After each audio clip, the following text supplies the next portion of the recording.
Hi friends, welcome back to my channel. कैसे हैं आप सब। तो फ्रेंड्स, आज मैं आपके साथ शेयर करने वाली हूँ अपनी सेकंड सी सेक्शन की जर्नी। इससे पहले मैंने आप लोगों को अपनी फर्स्ट सी सेक्शन की जर्नी बता दी थी, तो अभी आज मैं बताने वाली हूँ सेकंड सी सेक्शन। तो दोस्तों, अगर आप लोगों ने मेरी प्रीवियस वाला जो है सी सेक्शन वो नहीं देखा है, फर्स्ट सी सेक्शन, तो आप लोग प्लीज़ देखिएगा। मैं डिस्क्रिप्शन में लिंक दूंगी, प्लस एंड स्क्रीन पे भी लगा दूंगी, ठीक है, ताकि अच्छे से समझ में आ जाए कि मेरे को सेकंड जो सी सेक्शन है वो हुआ क्यों, बेसिकली हुआ क्यों मुझे। तो क्योंकि पहला मेरा सी सेक्शन था, तो मोस्ट जो चांसेस होते हैं सेकंड में भी फिर सी सेक्शन ही होता है ना। बट मेरे साथ ऐसा था कि मेरे को ऑलमोस्ट 4 ईयर पूरा कंप्लीट गैप है मेरे फर्स्ट और दूसरे बेबी में।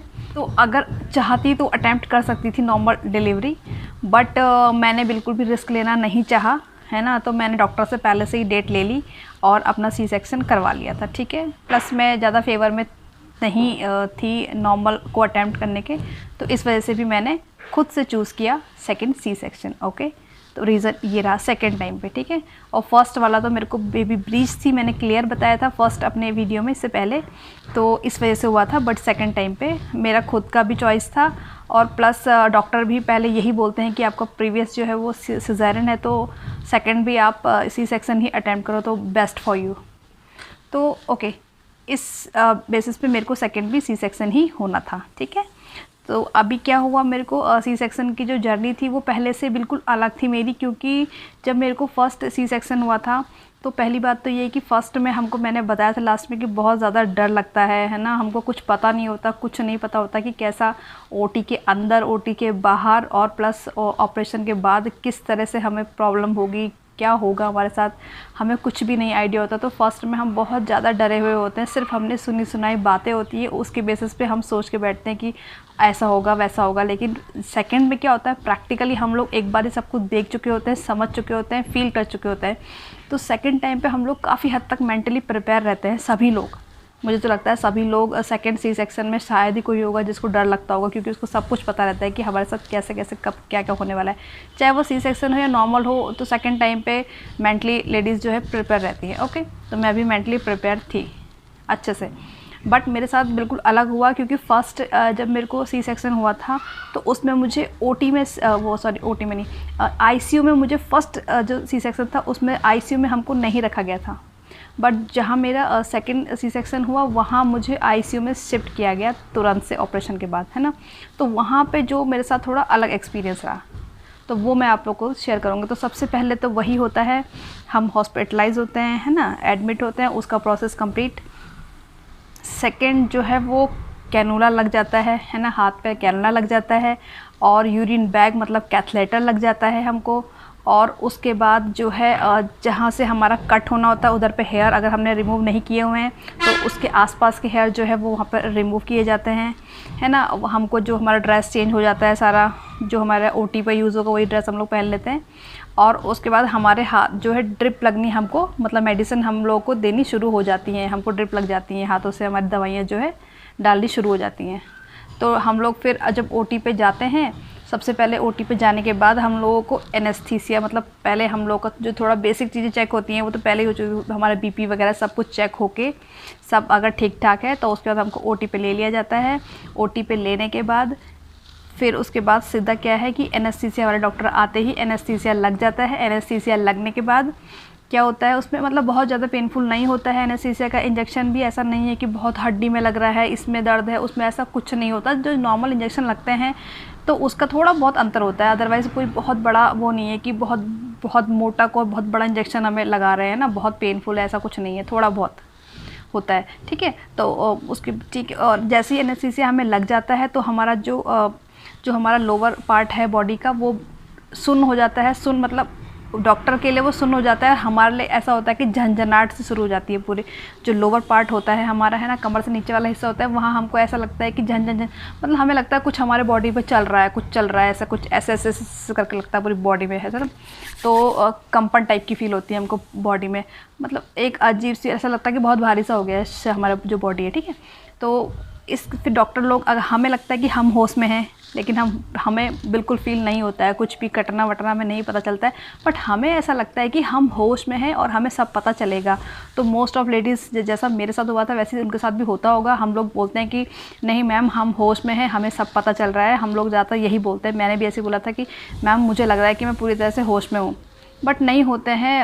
क्योंकि फिर वो लोग क्या करते हैं, थाइस को उठा के ऐसे देखते हैं, उठा के गिरा के देखते हैं पैरों को, तो भी हम लोगों को कुछ फील नहीं होता है। और उसको फिर ऐसे करके जगह जगह पे थाइस पे ऐसे करके चूटी काटते हैं, तो तभी भी हमको पेन नहीं होता है ना। तो उसके बेसिस पे डॉक्टर लोग समझ जाते हैं कि ये बस खाली इनका जो मेंटली ये लोग टेंस हैं, उस वजह से इन्हें लग रहा है कि हम होश में हैं, बट हम होते नहीं है ना। जो हमारा लोअर पार्ट होता है वो सेंस में नहीं होता है, तो हमें कुछ भी पेन फील नहीं होता है। तब तक बात करते करते डॉक्टर आराम से हमारा सफाई करके चीरा भी लगा देते हैं, बच्चा निकाल भी देते हैं, तो हमें किसी भी तरह का कोई पेन नहीं होता है। सी सेक्शन में सच में कोई भी पेन नहीं होता है। ऑपरेशन के दौरान हमें किसी भी तरह का कुछ भी पेन नहीं होता है, हमें सब कुछ पता चलता है। ये बात बिल्कुल सही है, हमको सब कुछ पता, आपको समझ में आएगा कि आपके साथ क्या क्या हो रहा है ना। लेकिन आपको किसी भी तरह का कोई भी पेन फील नहीं होता है। होता होगा, कुछ एक्सेप्शनल केस होते होंगे जहाँ पर कुछ मिस्टेक्स हो जाती होंगी, जिन्हें एनेस्थीसिया प्रॉपर असर नहीं करता होगा, मे बी वहाँ हो सकता है। बट जो मतलब मोस्ट ऑफ केस क्या बल्कि 99% केसेस में कुछ प्रॉब्लम नहीं होती है ना। कुछ तो भैया कुछ भी हो सकता है लाइफ में, वो तो चलो अलग ही केस है, वो तो नॉर्मल हो या सी सेक्शन हो, अगर कॉम्प्लिकेशन आना है वो तो किसी के साथ भी आ सकता है, बट वैसे नॉर्मली होता नहीं है कुछ भी ऐसा, ठीक है।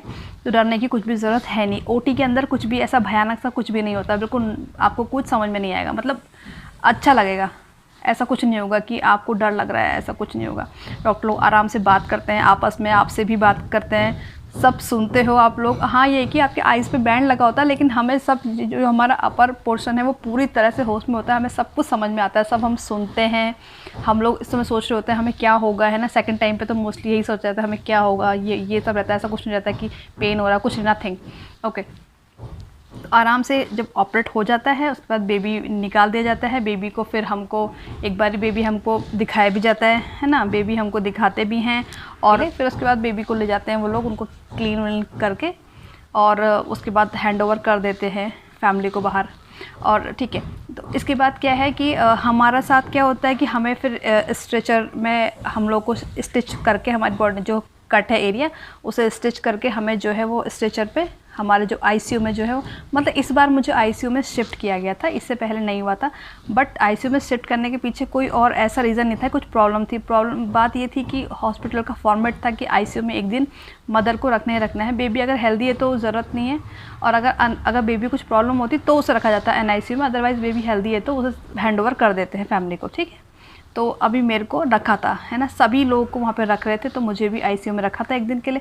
आईसीयू में जाने के बाद जो हुआ इस बार, क्योंकि फ़र्स्ट टाइम पे ऐसा कुछ भी नहीं हुआ था, नॉर्मल ऐसा कुछ नहीं हुआ था, बट आईसीयू में जैसे ही मैं गई तो क्या हुआ कि एनेस्थीसिया का असर जो है वो धीरे धीरे कम होने लग गया। मतलब जाते ही मेरे को तो लगा कि आईसीयू में शिफ्ट किया, और थोड़ी देर बाद ही इतनी ज़्यादा बॉडी में शिवरिंग, इतनी खतरनाक वाली कंपन शुरू हो गई कि मुझे तो लगा कि बस अब तो हो गया।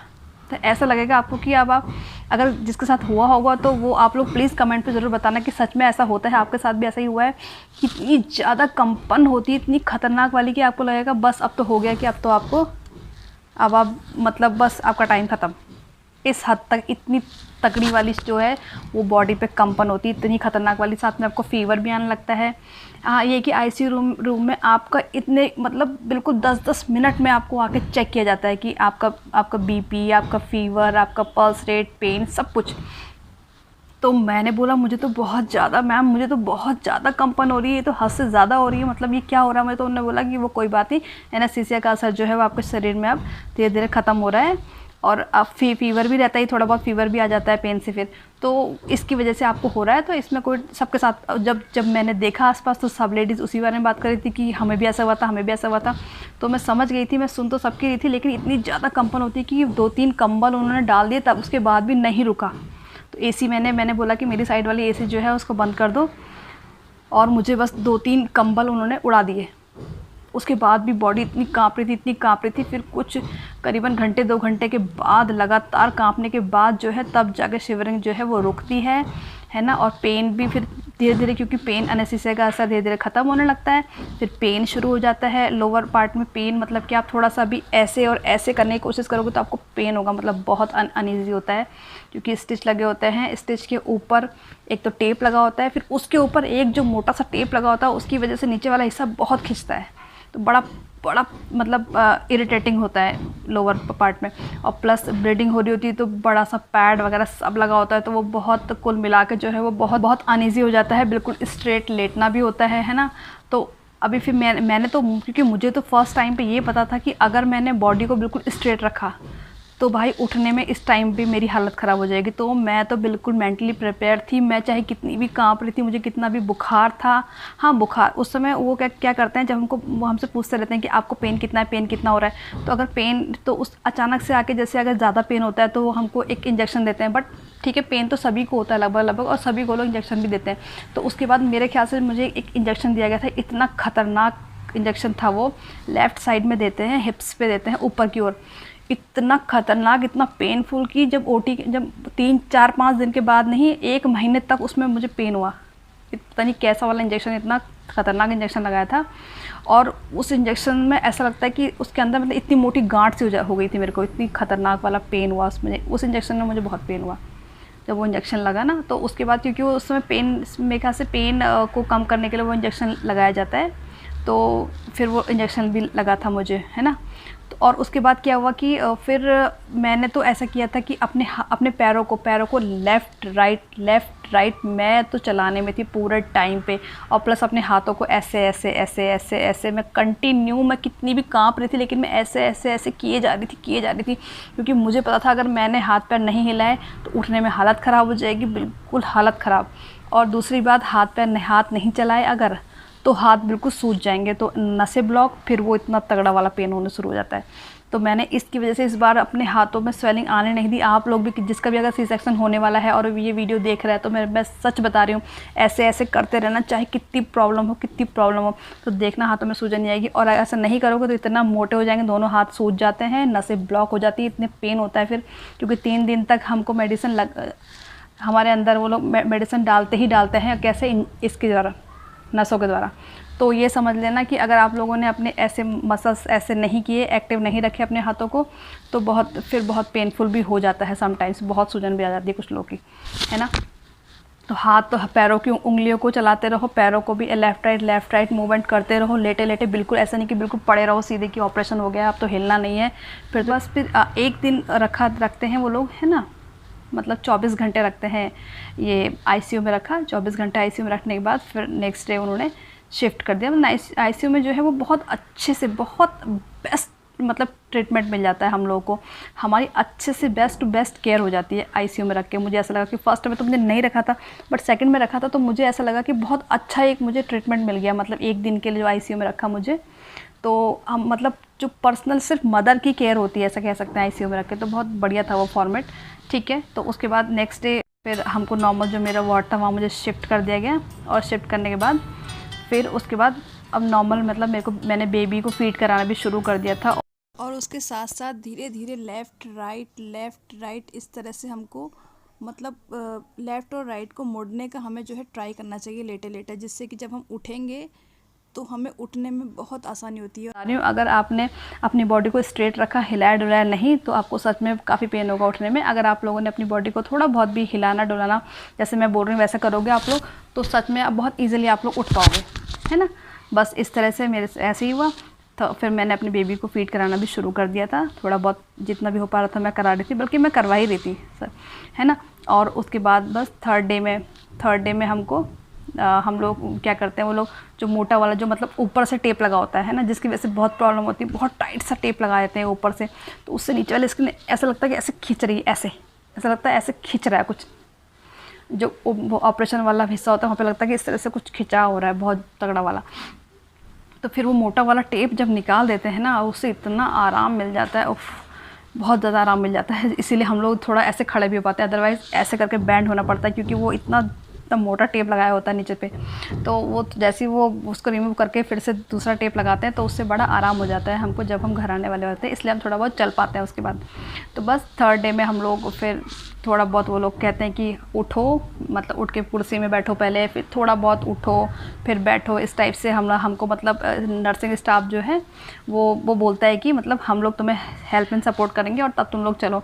हालांकि मैंने उनके आने से पहले ही थोड़ा बहुत ट्राई कर लिया था, उन्होंने मुझे डांटा भी कि तुमने खुद से क्यों चले, क्योंकि मतलब गिर सकते हैं ना, काफ़ी वीकनेस रहती है और कमज़ोरी की वजह से आप लोग गिर सकते हो, चोट लग सकती है, तो इस वजह से मुझे डांटा था। बट मैंने उनके आने से पहले ही थोड़ा बहुत मूवमेंट करना शुरू कर दिया था, क्योंकि मुझे लग रहा था कि कहीं मैं उनके सामने नहीं चल पाई तो एक अजीब सा फीलिंग होती है कि अरे हम नहीं चल पा रहे हैं, बहुत पेन हो रहा है, ऐसे अजीब से मुँह बनते हैं फिर पेन में।